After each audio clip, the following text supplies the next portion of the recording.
Everyone around the world gets their food source from almost the same basket. It is how we cook it that is different. Come along with Link Africa this Black History Month to learn the African food from the market to the table. Link Africa.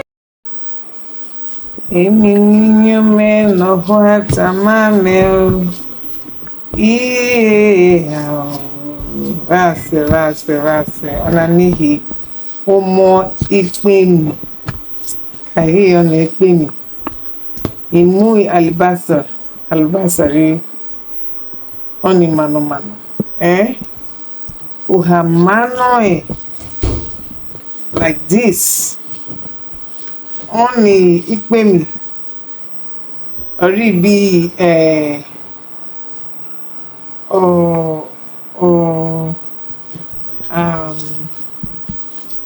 listen, if you do it like this, it looks like the egusi begins to cry.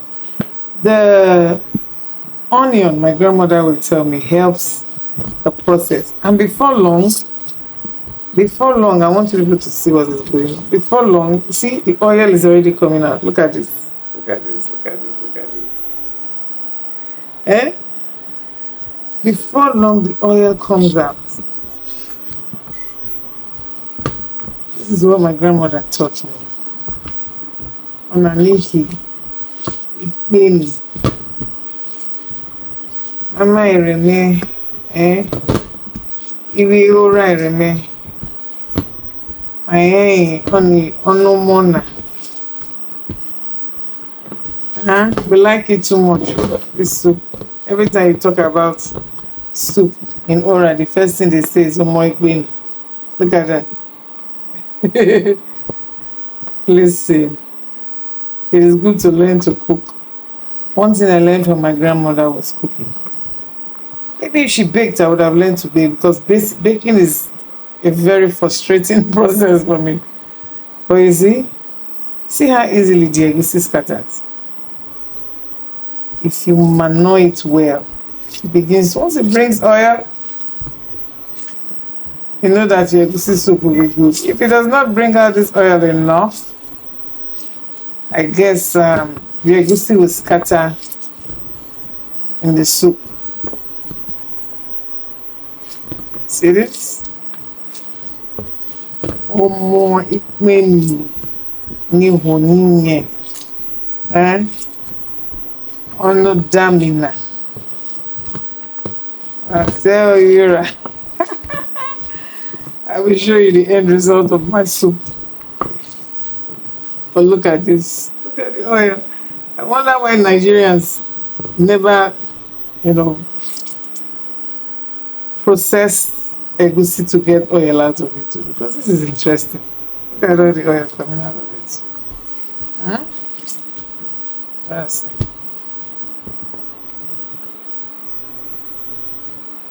Spinach. You get it from the store, you get it from Walmart. You get your smoked turkey from either Consumer Meat, Keystone Food, Bravo. That's where you get smoked turkey from. Now, pumpkin. I'll be showing you a lot of different things that are called pumpkin. This pumpkin seed we call egusi in Nigeria, but it's a kind of pumpkin. It grows like watermelon. You harvest it, you dry them, and then you shred them. We used to break pumpkin seed in Nigeria. I will show you how we break it. I'm trying to show you guys how Nigerians get their food. So I'm cooking one of the favorite food from my place. People that come from Ora, they tell you they like Umo Ikpeni. Ema. Ema is pounded yam. They pound yam. Now let me show you my meat. You see, Nigerians like meat a lot. So I have goat and I have the cow foot. And then of course I'm going to be using the turkey. So those are three different kind of meat. And then my children do not like fish. So I'm going to be putting the kingfish in. I'm going to be using the kingfish. I'm going to be using some kingfish. So I have what? How many protein in this thing now? I have fish. I have turkey. Pumpkin seed is proteinous. I have pumpkin. I have a cow foot. And I have goat meat. That is the way Nigerians eat. If a Nigerian person is going to make some food, I mean, you could find all sorts of meat in the food. I remember those days, my father was a good cook. If we went to his house, I say his house because my father worked for the government. He worked as an inspector of education and he was transferred severally. So for that, we after a while I could not go with him because our education, we had to be stable in a school. So my mother remained in a place called Mina in Niger State, right? So we stayed back there. So whenever it was holiday, we went to see my father. And the first thing we did was go to the kitchen. When you travel, you're hungry, the first thing you do is go to the kitchen. And my auntie used to say, if you shoot a bullet into my father's soup, as you can see, if you shoot a bullet into my soup, it will go through. But if you shot into my father's soup, the bullet will not go through because my father loaded it with all kinds of things. Now, guess what? My father was, I don't even know if to call him a vegetarian or, I don't know. He ate both meat and fish. He didn't eat too much of the cow meat or the chicken, but my father will eat bush meat. Yes. One day we went to my father's house and we saw something like, it had very hard back. It could either have been elephant meat or, I don't know, hippo, something. Because they catch those water hippos in Ora. I saw a video the other day of somebody have, gotten either the water buffaloes. You saw I'll put it on this clip. You saw the water buffaloes, the hunters talking about the water buffaloes that they catch. So they catch these things and they share it. And I think when my father saw it, he bought it. So my father will not necessarily eat the cow meat, but he will eat the bush meat. So I don't know what the adage is when you are not eating too much of meat or too much of. Anyway, he loved fish. So let me keep making my soup. Now, I also blended some tomato. You can see my tomato. I blended tomato, pepper, and onion. So when the meat is cooked, you can add your tomato. I will show you my adding process. This is my backyard. We have scent leaves. These are scent leaves. We'll call them eboamojo. Now, guess what? We've had this ugu. Look at the stem. Amazingly, we've had this ugu for more than 5 years. When it is winter, it dries up. When it is summer, it begins to come up again. You see that? You see the root? This ugu has survived for more than 5 years. I don't know how possible it is. And then we begin to have things like water leaf just right there on the floor. So you can pick. The thing about farming is this: once the seed is in the ground, they eventually grow up. Look at, I have green. You guys recognize green? I have green. I need to show you another plant that I have. This is another pot. Now we have to pot most of our plants because I have a canal behind my house and the land is not good. This is green. But guess what? Look at the bitter leaf. This is the bitter leaf tree. I have a bitter leaf tree in the back of my house. So I can actually just come to the back of my house and shop. My husband does a lot of planting. This is a custard fruit. I don't even know what this one is. That's moringa. We transplanted our mango. If he sees this video, he will tell me I show these things, but I don't do the work. Look at water leaves on the floor.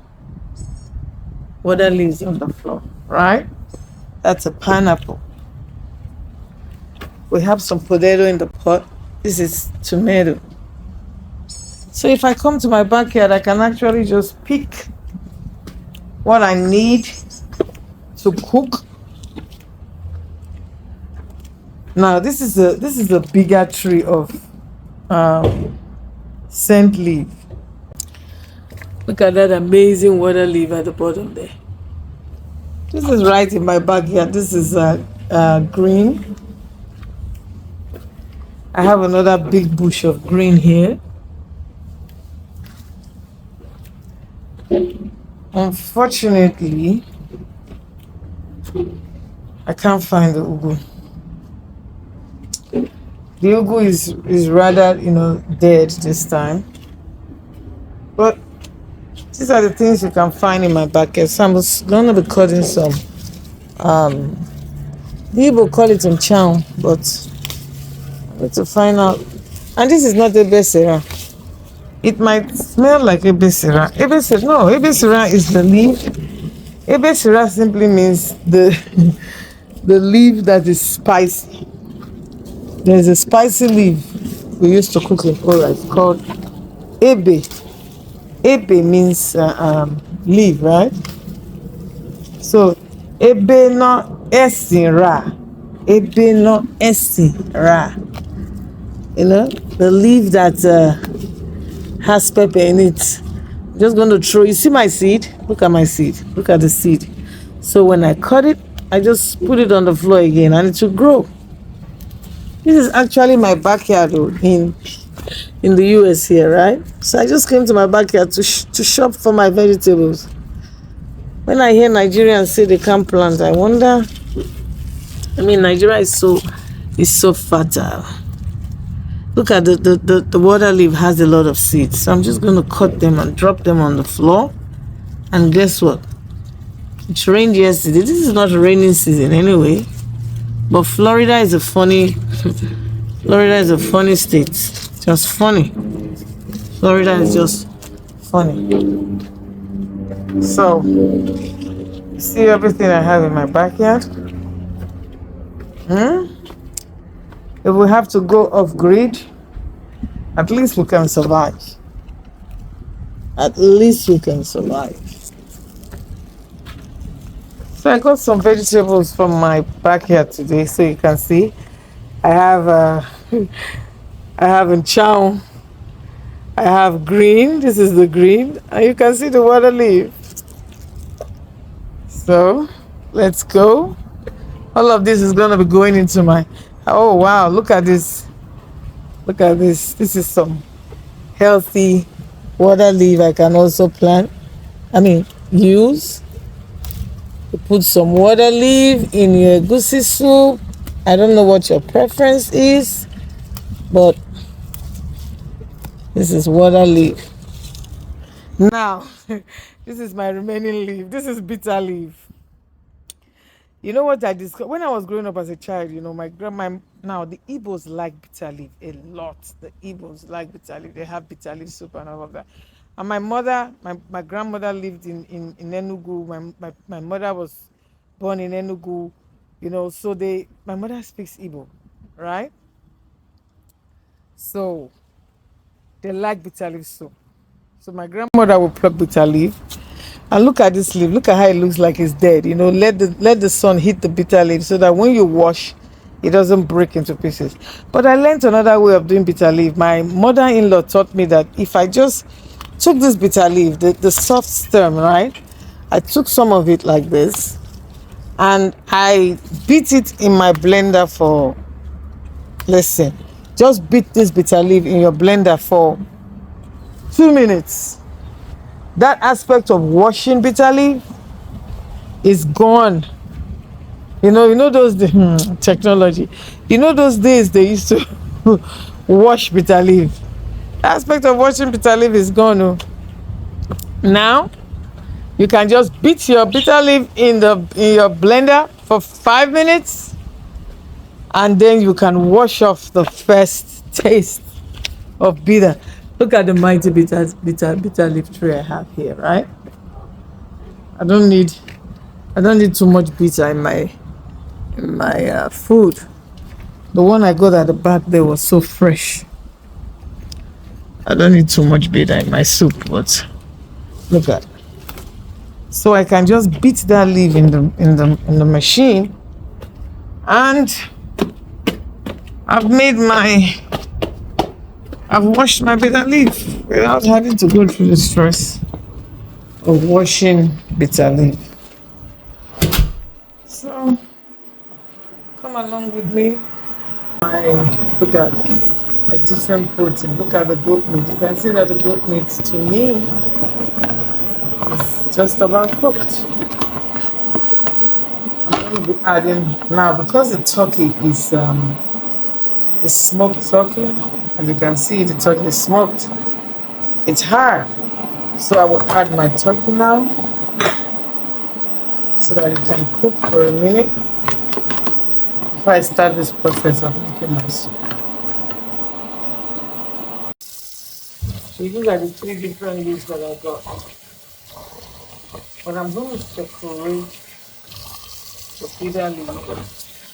Like I told you, I'm going to be blending it in my blender for 2 minutes just to beat it and separate it. And then I can wash up the first taste of bitter.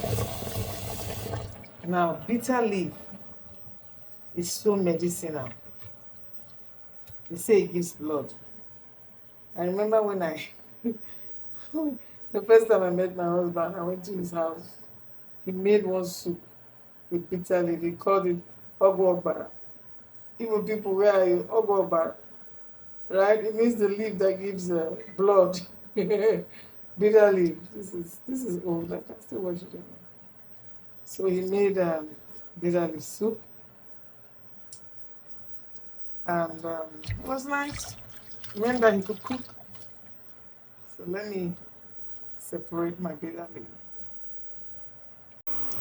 So with some water in my blender, I'm gonna beat the bitter leaf, cover my blender. I will just give it one beat. No, I need more than that.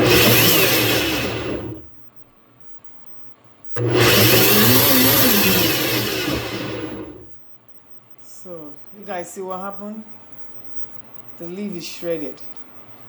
Now, we used to use our hands to wash bitter leaf in those days. In fact, when you wash bitter leaf, the liquid from the leaf will stain your fingers. Look at it. It will stain your fingers and give you, look at my fingers are clean, but it will stain your fingers and give you a mark on your finger. That is how long you put your hand in the water. You keep washing. You wash with salt. You rinse until you have a desired taste. Some people like it more bitter. Some people like it, less. But we actually would wash bitter leaf. So I've blended bitter leaf. I think this is a different way of doing bitter leaf. I'm going to put it in a plate so you can see. So guys, this is how the bitter leaf. You see the water? People drink this water.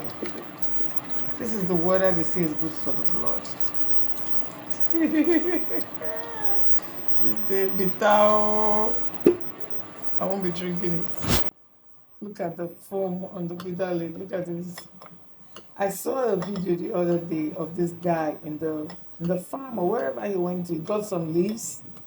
He squeezed it enough for the leaves to bring out, I guess, whatever is in the leaf. And it looks like foam, like I'm washing some leaves. Like I actually use soap on my leaves. When you squeeze the leaf long enough, it comes out looking. Most leaves will do this. Most leaves will do this. And he used it to wash his plate or his pot. He used it to wash his pot. Now this is the bitter thing that comes out of bitter leaf. And when we were children, we would sit down and wash and wash and wash. My grandmother, in fact, for me to stay in the kitchen, my grandmother would give me some bitter leaf to wash and wash and wash and wash and break the leaves until it becomes like this. Now, when the leaf is very fresh, it becomes like that. Is why they make you pluck the leaf maybe in the morning, let it under the sun for a minute. When you do that, the leaf does not break like this. With a sieve, I'm going to sieve out the water. See that? I'm going to sieve out the water. That's how you get your bitter leaf. So when you blend it in the blender, you wonder how you're going to get all the leaves out. Use a sieve. Right? Use a sieve and you blend. You wash out the bitter water from your leaf. You see all the foamy water. This is what they say gives blood. That bitter side of it. And there are people that actually, get the bitter leaf, wash it, and it cleans. It cleans your blood. Somebody was asking me the other day of what Africans use to clean their blood. And I didn't know that bitter leaf would do that, but I googled bitter leaf, and it actually said that bitter leaf will clean your blood. So that was a knowledge gained for me too. So I'm going to be having bitter leaf in my soup. I'll taste a little bitter. And then guess what? I have my other leaves there that I'm going to wash. So this is just the bitter leaf. If you don't know what bitter leaf is, I showed you the tree. And now this is the process. This is the process of washing. And then I pick up the stick because the sticks too have, the stems. It has a lot of bitter in it. So I pick it out because I don't want to taste too much of it.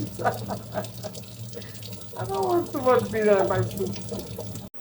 So now that I think my different proteins are cooked, look at this thing coming out of it.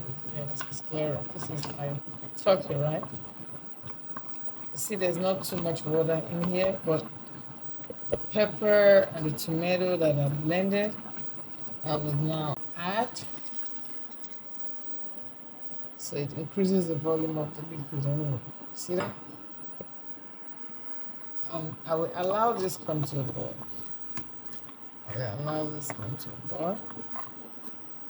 So I have the pepper, the onion. I just use one tomato. And I will let this come to a boil. Then I can add my oil, my crayfish.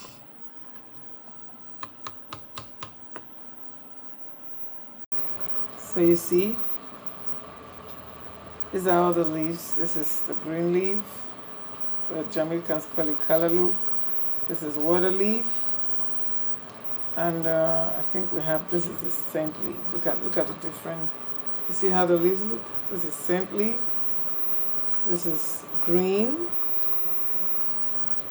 And this is water leaf. So I have 3 kinds of leaves here. Now this is the bitter leaf that I washed. And this is the store box, bird spinach.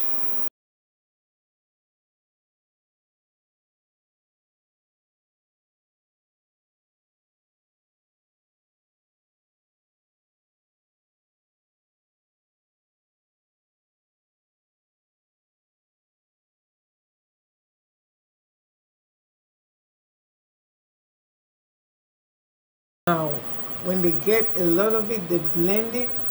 We're not really allowed to bring it looking like this from home, and it's easier to carry more anyway when you blend it. So this is blended crayfish.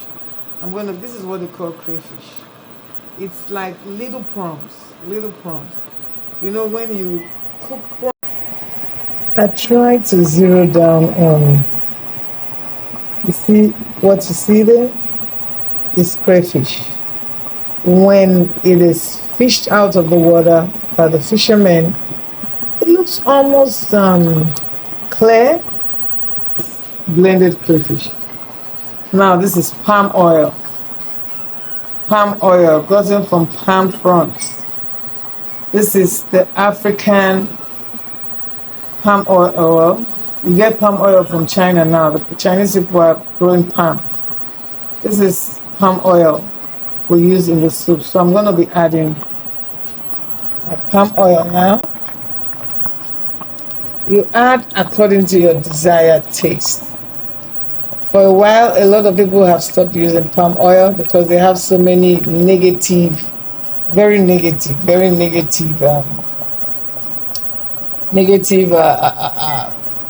things out there about palm oil. But you would also see a lot of scientists come in and say because of the color alone, it has enough antioxidants. Now, this of course is my crayfish. I'm gonna be adding my crayfish into the soup. Forgive me because I'm using one hand, and then I'll stir.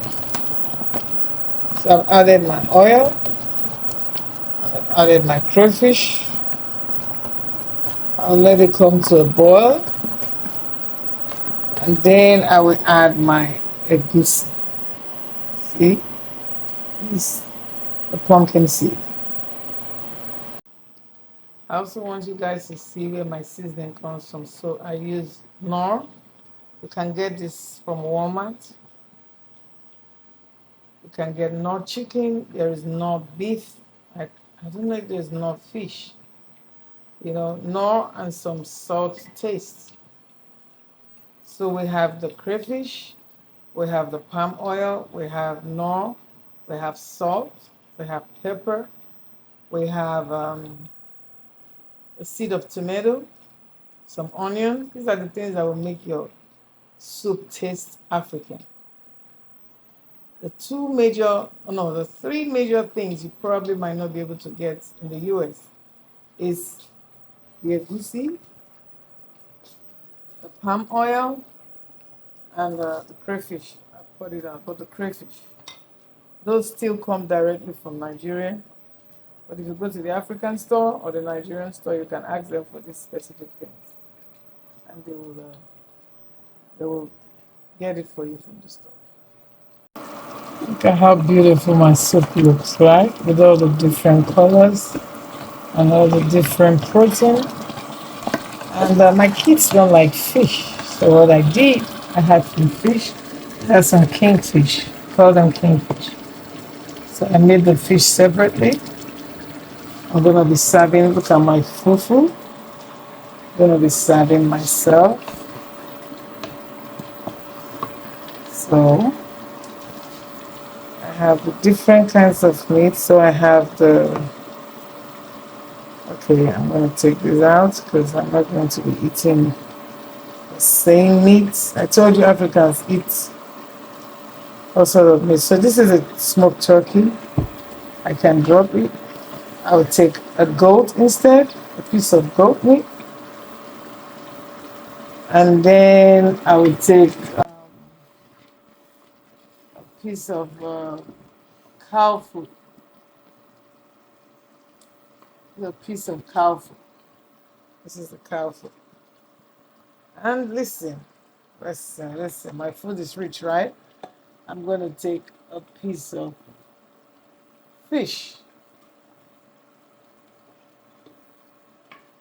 I'm going to take a piece of fish.